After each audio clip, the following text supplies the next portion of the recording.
என்ன நடந்தது? ஐயோ, அது நான்தான். என் மீது பழி சுமத்தியது.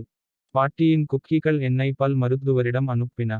அவை மிகவும் முறுமுறுப்பாக இருப்பதாக அவள் சொன்னாள். அவை அடிப்படையில் இனிமையான செங்கற்கள். ஒரு கடிச்சமன், ஒரு விரிசல். இது எப்படி நடந்தது என்று பல் மருத்துவர் கேட்டார். நான் கிசுகிசுத்தேன். பாட்டியின் அன்பும் வால்நட்ஸும். பல் போய்விட்டது. வெறுமை உடைந்தது. ஒரு வேலை நேர்காணலின் போது நான் சிரித்தேன், என்னைப் பார்த்து. அவர், ஒரு பலவீனம் பற்றிச் சொல்லுங்கள் என்றார்.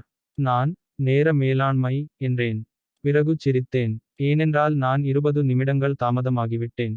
அவன் சிரிக்கவில்லை. நான் இன்னும் வேலையில்லாமல் இருக்கிறேன், ஆனால் நிராகரிப்பு மின்னஞ்சல்களுக்கு சரியான நேரத்தில். 2020ஆம் ஆண்டின் கழிப்பறை காகித அவசரநிலை இன்னும் மீண்டு வருகிறது. ஒரு ரோல் மீதமுள்ளது. முழு குடும்பமும் கிளாடியேட்டர்களாக மாறியது. நாங்கள் அதை தங்கம் போல பங்கிட்டோம். நான் தின்பண்டங்களை பரிமாறிக் கொள்ள முன்வந்தேன். அப்பா பிட்காயின் கொடுத்தார். பாட்டி அதை எடுத்துக்கொண்டு குளியலறையைப் பூட்டினாள். அந்த அதிர்ச்சி இன்னும் எங்கள் விருந்தினர் துண்டில் வாழ்கிறது. நான் ஒரு கேக் சுட முயற்சித்தேன். நாங்கள் தீயணைப்புத் துறையை அழைத்தோம். முட்டாள்தனமான செய்முறையைப் பின்பற்றினேன். முட்டாள்கள் இருக்கிறார்கள் என்பதற்கு நான்தான் ஆதாரம் என்பது இப்போது தெரியவந்துள்ளது. சர்க்கரைக்குப் பதிலாக உப்பு பயன்படுத்தப்பட்டது. அடுப்பை ப்ரோயில் ஆல் வைத்தேன். கேக் எரிக்கப்பட்டது. அது என்ன சுவையா இருக்கணும் என்றான் தீயணைப்பு வீரர். சோகம், நான் பதிலளித்தேன். பனிப்புயலுக்கு நான் பிலிப் இக் பிளாப்ஸ் அணிந்தபோது.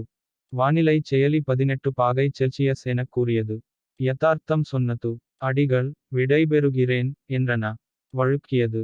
சறுக்கியது. ஒரு பனிப்பாறையில் விழுந்தது. பக்கத்து வீட்டுக்காரர், கடற்கரை நாள் இல்லையா என்று கத்தினார். இப்போது நான் வானிலையையும் என் கண்ணியத்தையும் சரிபார்க்கிறேன். என் தூக்கப் பேச்சு அதிகமாக வெளிப்பட்டது. நான் பொரியல் திருடியதையும், குழந்தைப் பருவத்தில் பிடித்ததையும், நோய்வாய்ப்பட்டிருப்பதாக நடிப்பதையும் ஒப்புக்கொண்டதாகத் தெரிகிறது. முழு குடும்பமும் கேட்டது. அவர்கள் ஒரு பவர்பாயிண்ட் செய்தார்கள். நாய் கூட காட்டிக் கொடுக்கப்பட்டதாகத் தோன்றியது. இப்போது நான் டக் டேப்பை போட்டுக் கொண்டு தூங்குகிறேன். சும்மா விளையாடுறேன். கொஞ்சம். அனைவரையும் ஆச்சரியப்படுத்திய பிறந்தநாள் ஆச்சரியம், கேக் கூட. அம்மாவுக்கு ஒரு சர்ப்ரைஸ் பிளான் பண்ணேன். விளக்குகளை அணைத்து, ஒளிந்து, கிசுகிசுக்கிறார்கள். அவள் உள்ளே நுழைந்தாள், ஒரு டெலிவரி பையனுடன்.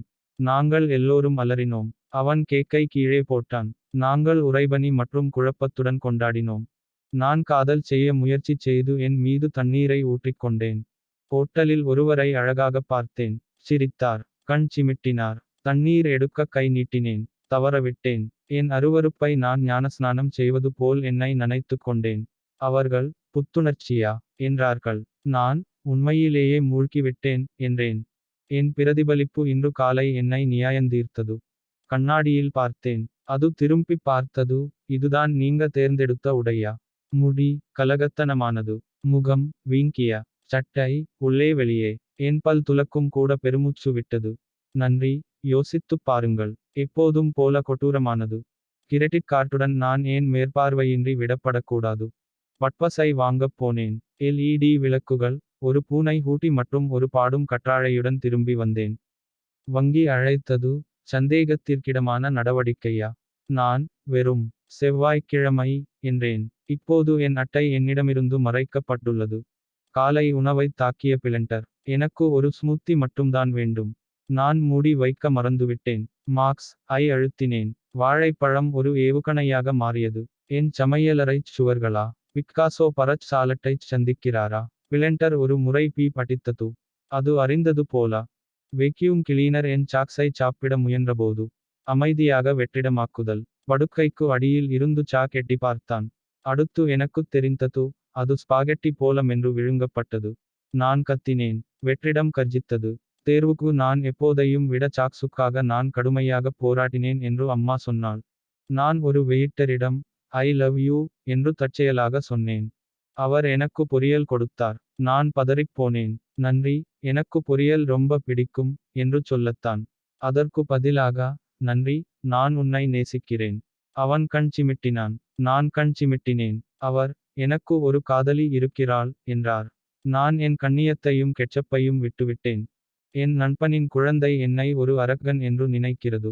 நான் அவளைப் பார்த்து சிரித்தேன். அவள் கத்தினாள். நான் கையசைத்தேன். அவள் அழுத்தாள். நான் தும்மினேன். அவள் திடீரென சரிந்து விழுந்தாள். இப்போது நான் பார்க்கும்போது, அவள் சோபாவின் பின்னால் ஒளிந்து கொள்வாள். நான் அவளுக்கு ஒரு பிஸ்கட் கொடுத்தேன். அவள் சீறினாள். இந்த குழந்தை என் கனவில் என்னை வேட்டையாடும். ஆன்லைன் ஷாப்பிங்கிலிருந்து நான் ஏன் தடை செய்யப்பட்டேன்? தற்காலிகமாக. தற்செயலாக வெள்ளெலிகளுக்கு ஒரு ஊஞ்சலை ஆர்டர் செய்தேன். பிறகு இருளில் ஒளிரும் கழிப்பறை இருக்கை. கடைசி வைக்கோலா? டுவைன் ஜான்சனின் வாழ்க்கை அளவிலான அட்டை கட்டவுட். இப்போது ஒவ்வொரு பொட்டலமும் ஒரு குறும்பு போல உணர்கிறது. எனக்குக் கூட என்னுடைய அஞ்சல் பெட்டியைப் பார்த்தால் பயமாக இருக்கிறது. நான் ஒரு கிளியுடன் வாக்குவாதம் செய்து தொலைத்த நேரம். நான், என்னைத் திரும்பத் திரும்பச் சொல்வதை நிறுத்து, என்றேன். அது, என்னைத் திரும்பத் திரும்பச் சொல்வதை நிறுத்து, என்று கூறியது. நான், அமைதியா இரு, என்றேன். அது, நீ அமைதியாக இரு, என்று சொன்னது. நான் நடந்து சென்றேன். அது, நான் ஜெயிச்சுட்டேன், என்று கத்தியது. அந்தப் பறவை இன்னும் என் மனதில் வாடகை இல்லாமல் வாழ்கிறது. நான் உலர் ஷாம்பு பயன்படுத்தினேன், அதனால் தீ விபத்து ஏற்பட்டது. வாசனை திரவியம் போல தெளித்தார். முடி, கிரீஸ், என்பதிலிருந்து, பெட்ரோல், என்று மாறியது. அடுப்பைத் தாண்டி நடந்தேன். அச்சச்சோ! எனக்கு தீப்பிடிக்கவில்லை, ஆனால் பயம் என்னைத் தூண்டியது. இப்போது என் வீட்டில், சுட்டர் தலை, என்பது என் செல்லப்பெயர். எனது முதல் யோகா வகுப்பும் எனது கடைசி வகுப்புதான். எல்லோரும் பிரித்தார்கள். நான், தயவுசெய்து ஆம்புலன்ஸை அழைக்கவும், என்ற போஸ் கொடுத்தேன். பயிற்சியாளர், மூச்சு விடு, என்று கிசுகிசுத்தார். நான் மூச்சுத் திணறினேன். சுவாசிப்பது விருப்பமா? அடுத்த நாள், எனக்குத் தெரியாத தசைகளில் வலி. நமஸ்தே. வீட்டில். அந்த முறை நான் மிளகாய் தூளை சர்க்கரை என்று தவறாக நினைத்தேன். குடும்பத்திற்காக குக்கீகளைச் சுடுதல். சர்க்கரை ஜாடி சந்தேகத்திற்குரியதாகத் தோன்றியது. ஆனால் நான் என் உள்ளுணர்வைப் புறக்கணித்தேன். முதல் கடி, குழப்பம். அப்பா அழுதார். பாட்டிக்கு விக்கல் வந்தது. நாய் ஒன்றை நக்கி ஊளையிட்டது. இப்போது நான் எல்லாவற்றையும் லேபிள் செய்கிறேன். உப்பு கூட. என் உறவினர் என் மடிக்கணினியை சுத்தியலால் சரிசெய்ய முயன்றார். மடிக்கணினி உறைந்தது. அவர், நான் ஏதாவது முயற்சி செய்யட்டுமா, என்றார். அடுத்த சத்தம், பேங். அவர், கடினமான அன்புடன் அதை எழுப்புகிறார், என்றார். இப்போது அது நிரந்தரமாக தூங்கிவிட்டது. நாங்கள் அதை அவருடைய கடைசி தொலைபேசியின் அருகில் புதைத்து வைத்தோம். என்ன நடந்தது? ஐயோ, அது நான்தான், என் மீது பழி சுமத்தியது. முடிவு.